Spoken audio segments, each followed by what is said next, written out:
Cake හදාගන්න මුලින්ම අවශ්‍ය වෙනවා බටර් ග්‍රෑම් 250ක්.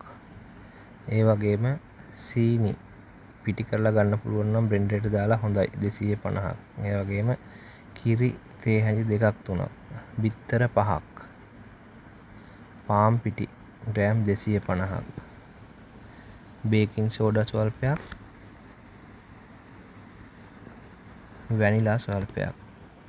අවශ්‍ය විදිහට දාගන්න පුළුවන් ඒවා.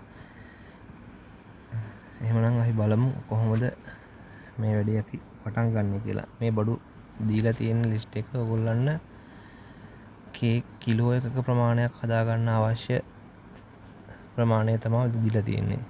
මුලින්ම බටර් එකට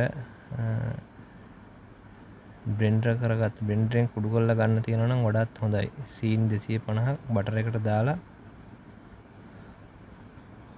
හොඳට මික්ස් කරගන්න ඕනේ. මේ ආකාරයට හොඳට මික්ස් කරගත්තා නම්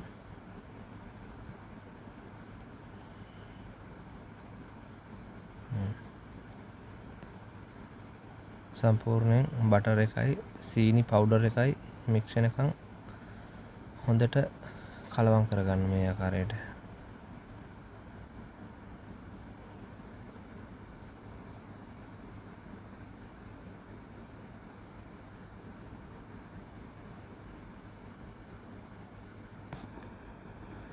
මෙහෙම හොඳට කලවම් කරගන්න තරමට තමයි වැඩේ කරගන්න පහසු වෙන්නේ.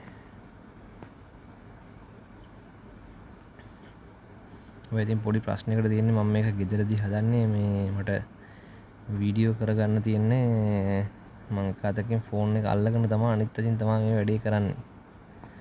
ඒක නිසා පොඩ්ඩක් වීඩියෝ එකේ පොඩි ගැටලු තියෙයි. ඒව ගැන වැඩි හිතන්න එපා. ඕගොල්ලෝ බලන්නකෝ වැඩේ කරගෙන යන විදිය කොහොමද කියලා ඉවරලා. මේ විදියට හොඳට සීනි පවුඩර් එකයි ඇස්ට්‍රා එකයි කලවම් කරනකම් හොඳට කලවම් කරගන්න. දෙක මික්ස් වෙනකම් හොඳට කලවම් කරගන්න.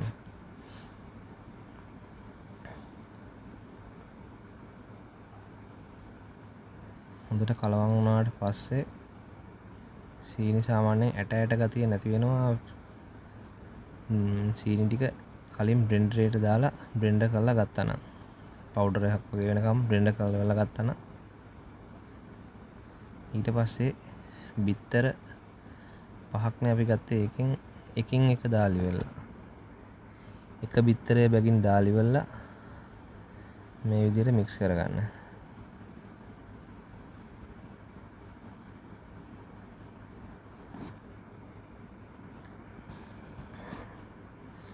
බිත්තර එකින් එක මේ ආකාරයට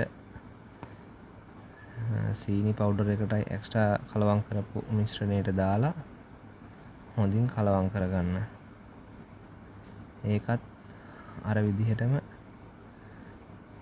සීනි පවුඩර් එකයි බටර් එකයි කලවම් කරපු විදිහටම හොඳට මික්ස් වෙනකන් බිත්තර ඔක්කොම එකවර දාන්න එපා. ඊට වඩා හොඳට මිශ්‍රණය හැදෙනවා කලවම් වෙනවා. මික්ස් කරන වෙලාවට බිත්තර එකින් එක වෙන වෙනම දාලි වෙලා මේ ආකාරයට වෙන වෙනම දාන්න. එක බිත්තර වගේ දාලා කලවම් කරගන්නවා නම් ගොඩාක් හොඳයි.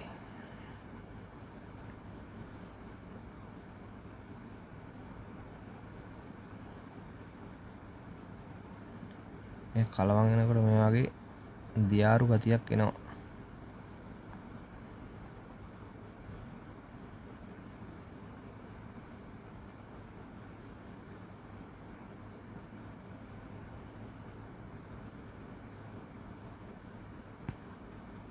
සම්පූර්ණ එහෙම බිත්තර පහම මාරුවෙන් මාරුවට එක දාලි වල කලවම් කරගන්න. ඊට පස්සේ අන්න එහෙම කලවම් කරලා ඉවරනාට පස්සේ බලන්න මේ වගේ තමයි තියෙන්න ඕනේ.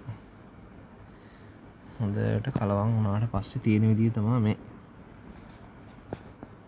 ඊට පස්සේ ඕකට ඔයාලා ගත්ත කිරි එක තියෙනවනේ. ඒකට ප්‍රෙස් මිල්ක් එක ගන්න තියනවා නම් හොඳයි. ෆ්‍රෙෂ් මිල්ක් එක දාලා අන්තිම බිත්තරෙත් උන් දැම්මා. හරි. එතකොට මම බිත්තර පහම දාලා කලවම් කරන්න යන්නේ දැන්.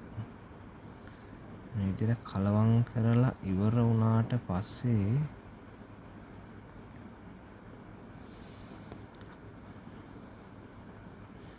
වීඩියෝ එකේ ඉතින් එච්චරම ක්ලියර් එකක් නැතුව ඇති.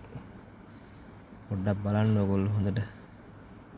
මොකද වීඩියෝ කරන්නෙත් මං එක අතකින් මැෂින් එකකින් මික්ස් කරන ගමන් අනිත් අතින් ෆෝන් එක අල්ලගෙන තමයි වීඩියෝ කරන්නේ. ඒක නිසා ඉතින් පොඩි ප්‍රශ්න තියෙනවා. ඒවා එච්චර හිතන්න එපා. වැඩේ කරන දේ පොඩ්ඩක් බලා ගන්නකෝ.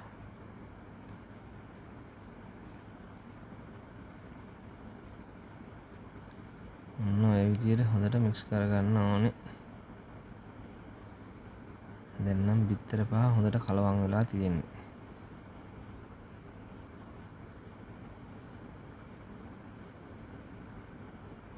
දැන් මේකට පාන් පිටි එක දාලා ඉවරලා පාන් පිටිත් එකවර දාන්න එපා. මට ඉස්සෙල්ලා වැරදිලා ඔයගොල්ලන්ට කියවුණා මේ ෆ්‍රෙෂ් මිල්ක් එක දාන්න කියලා. ෆ්‍රෙෂ් මිල්ක් එක දාන්න කලින් පාන් පිටි එකත් මේකට ටික දාලා ඉවරලා මේ මිශ්‍රණයට දාලා ඉවරලා හැන්දකින් වගේ කලවම් කරගන්න. හොඳට කලවම් වෙනකම් පාන් පිටි එකත් මේකට මික්ස් වෙනකම් කලවම් කරන්න. එතකොට ඔයගොල්ලන්ට තව දෙයක් කියන්න බැරි වුණා. මේකට මම බේකින් පවුඩරුත් හැඳි 3ක් විතර දැම්මා. ඒක බලන්න අවශ්‍ය ප්‍රමාණය බලලා ඉවරලා බේකින් පවුඩර් ටිකක් ග්‍රෑම් 10ක් විතර වගේ වෙන්න දාගන්න. ග්‍රෑම් 10ක් 20ක් අතර වගේ ප්‍රමාණයක් බේකින් පවුඩර් එකනොත් දාගන්න. ඒක මට වීඩියෝ කරගන්න බැරි වුණා. වීඩියෝ එකට ඒ ටික ගන්න පොඩ්ඩක් මම ඕගොල්ලන්ට කිව්වේ ඒකනේ. වීඩියෝ එකේ පොඩි ප්‍රශ්න ඇති වෙයි කියලා. ඒක එච්චර හිතන්න එපා. මෙන්න මේ විදිහට හොඳට කලවම් කරගන්න පාන් පිටි එකක් දාලා. දැන් මෙතන කලවම් කරලා තියෙනවා ඇස්ට්‍රා, සීනි පවුඩර්, බේකින් පවුඩර්, පාන් පිටි. පාන් පිටි ටිකත් ඔක්කොම දැම්මා. පාන් පිටි ටිකත් ඔක්කොම දාලා මේ විදිහට හොඳට ගානට පොඩ්ඩක් අවුල් වෙනවා. ඉතින් එච්චර හිතන්න එපා ඈ.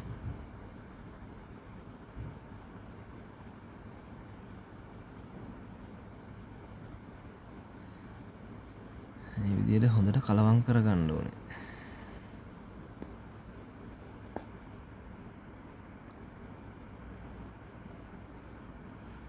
කලවම් කරගෙන ඉවරුණාට පස්සේ හොඳට තලපයක් වගේ මේක මෙන්න මේ ආකාරයට හොඳට කලවම් වෙනවා. අන්න ඊට පස්සේ තමයි අපි අරන් තියාගත්ත කිරි එක. ඒකට ෆ්‍රෙෂ් මිල්ක් එක දානවා නම් හොඳයි. මේක බලන්න ඕනේ මිශ්‍රණය හොඳ ඝනකම නැතුව හැන්දෙන් මෙහෙම අල්ලපුවාම වැක්කිරෙන ගානට තියෙන සයිස් එකට කලවම් කරගන්න. කලවම් කරන් හැන්දෙන් බලන්න. ඒ කලවම් කරන හැන්දෙන්න කලවම් කරන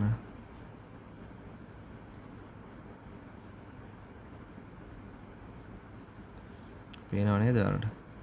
මෙන්න මේ විදිහට හොඳට කලවම් කරගන්න. අන්න ඔහම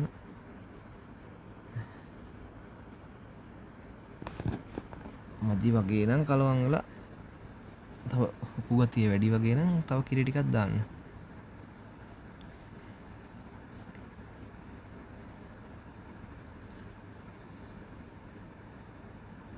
එහෙම කියලා ෆ්‍රෙෂ් මිල්ක් ගොඩාක්ම දාන්න යන්නත් එපා ඈ ඔයගොල්ලෝ. බලන්න සාමාන්‍ය ඇති ප්‍රමාණය කොහොමද කියලා කලවම් කරනකොට තේරෙනවා වැඩේ කරගෙන යනකොට. ඔන්නම වැක්කිරෙන ගාන තියෙනවනේ. තව ටිකක් ඇල්ල ගතිය තියෙනවා. අපි ඊතුරු කිරි ටිකක් දාගමු. ඔන්න ඊතුරු ෆ්‍රෙෂ් මිල්ක් ටිකක් දාලා ඒක හොඳට කලවම් කරන්න ඕනේ.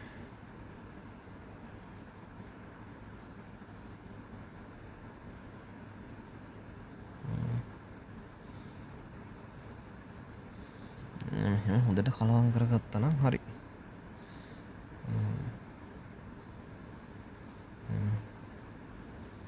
අන්තිම කිරි ටිකක් දැම්මා. මේකට දාන්න ඕනේ අපි වැනිලා ටිකත් මෙහෙම දාගමු. වැනිලා තේ හැඳි 2ක් විතර. වැනිලා තේ හැඳි 2ක විතර ප්‍රමාණයක් දාගත්තා නම් ඇති. මොකද අපි හදන්නේ මෙතන කිලෝ 1 ප්‍රමාණයකටනේ බඩු අරන් තියෙන්නේ.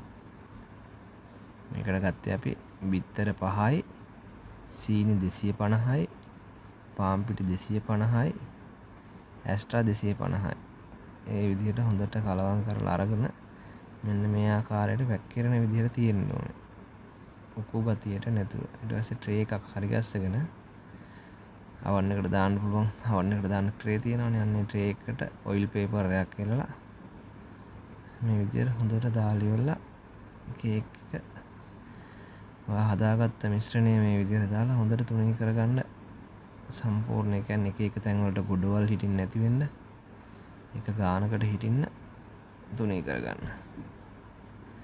ඒක ලෙවල්ලා අවන් එක සෙල්සියස් අංශක 180ට විතර තියලා මේක වැඩේ යන අතරේ අවන් එක පොඩ්ඩක් රත් වෙන්න දාලා තියන්න විනාඩි 10ක් විතර. මේක කළා අවන් එක මේ ආකාරයට අවන් එක ඇතුළට දාලා විනාඩි 45ක් විතර බේක් වෙන්න දෙන්න. විනාඩි 45ක් විතර. දැන් මේ විනාඩි 40කින් විතර වගේ පස්සේ බලනකොට ඔය විදිහට තමයි තියෙන්නේ. අපි ඉතින් විනාඩි 45ක් විතර තව විනාඩි 5ක් විතර එකක් තියලා මේක අරගෙන බලමු. ඔය තියෙන ෂෝක් එකට කේක් එක ඔයාලටත් ගෙදරදීම මේ වගේ කේක් එකක් හදාගන්න පුළුවන්.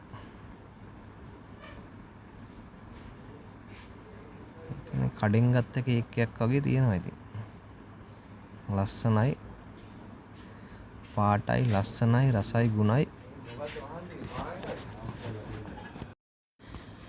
මේ විදිහට අවන් එකෙන් එළියට අරගෙන ලස්සනට කෑලි ටික කපාගෙන කන්න තමයි තියෙන්නේ. බලන්න ඕගොල්ලොත් මේ විදිහට හදලා ගෙදරදීම රස ගුණ පිරි බටර් කේක් එකක් හදාගන්නේ මේ විදිහට තමයි. අඩු වියදමින් පිරිසිදුවට කඩේ තියෙන ඒවාට වඩා රහට හදාගන්න පුළුවන්. එහෙනම් channel එකත් subscribe කරගෙන යන්න. යාළුවන්ටත් බලන්න, share කරන්න. Thank you.